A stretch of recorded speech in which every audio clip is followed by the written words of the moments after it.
Yeah, the banner is out. The volunteers are stationed. EMS personnel are on standby. He is on Woodland Street, and we expect him to make the turn here on South First Street any moment. Here There he he comes, is. Scott Wietecha, on the last 70 yards of this race. 26.2 miles later, Scott Wietecha making his way towards Nissan Stadium. This is not his first, not his second, not his third or fourth, but his 5th year in a row of winning Nashville's Rock and Roll Marathon. Scott Wietecha from Hendersonville. Congratulations Time to of Scott. 2:40.28. 2:40.28. Well done with these temperatures and the humidity and the sunlight out there. And he's still on his feet at this point, getting the medal around his neck. Of course, we're going to give him some time to collect himself, and hopefully before we have to end our coverage, we might get a few words out of him. But after 26.2 miles, yeah, he deserves to take a breather, I would say. But still, I mean, if I ran 26.2 miles, well, first of all, I wouldn't do it. But if I did, I don't think I'd still be on my feet at this point, Dan. And Yeah, this is incredible. I'm with you. You know, 13.1, okay, that's tough in and of itself, but then you double that, which is what so many of these athletes have done today, close to 8,000 to be exact, including Scott Wietecha right here.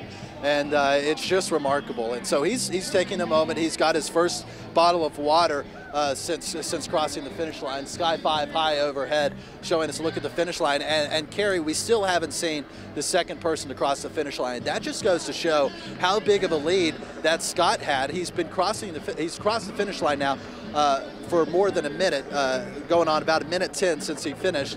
And so it shows just how far he took this race by himself, which is incredible in and of itself. You know, when we were looking at him in the First Tennessee Park, we noted when he got to the stadium, and it was at least 10 minutes before we saw anybody else. So really, he has done the majority of this race by himself. He even split off from the half marathoners pretty early on. That's not what we saw happen last year. They stuck together really until the split, but they split where the half marathon goes one direction, the full marathon goes another, but they split early. All right, looks like we're gonna hear from Scott. I was just glad to be happy today. Probably around 11 miles, I could feel my legs start kind of shutting down, and probably about 20, I started sweating, or I stopped sweating. So I tried to pour water in at every water stop, but it was definitely a struggle. I'm glad it was 26 miles instead of 27. It might have been a different winter if it was. How does this year compare to years past that you've done this? 5 years, by the way, congratulations. Oh, thank you. I wasn't going to run it all in January.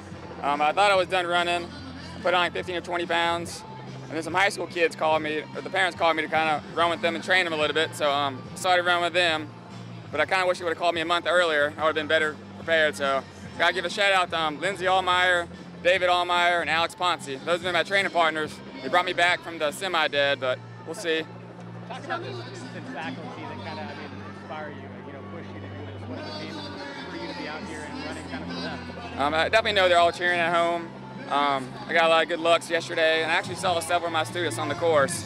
And I saw them after 20 miles, so that helped me keep going. I told some of them, they asked what to hand me. I told them money, but nobody brought me any money. But water's better than money today.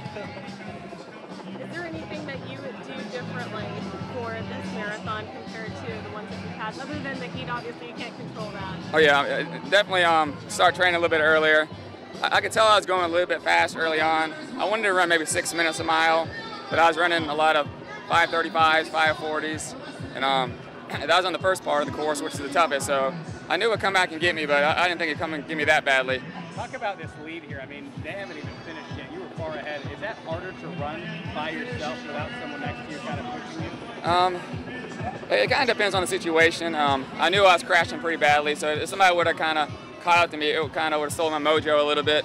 I guess I was glad I was out front.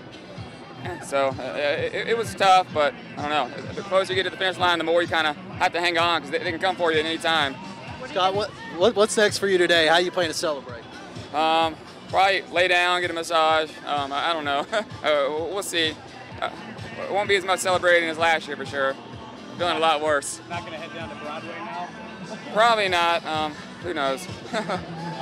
Great. Thank you so much. luck. Oh, thank you. Congratulations Thank you. again, Scott Wietecha, your winner now 5 years in running, coming in with a time of around 2 hours and 40 minutes, a little slower than last year when he finished 2 hours, 25 minutes and 42 seconds, but you heard him talking about the difficulty of the course, the heat out there today. You factor in the hills and the fact that he ran this race alone for so many of these miles. But congratulations to Hendersonville's Scott Wietecha.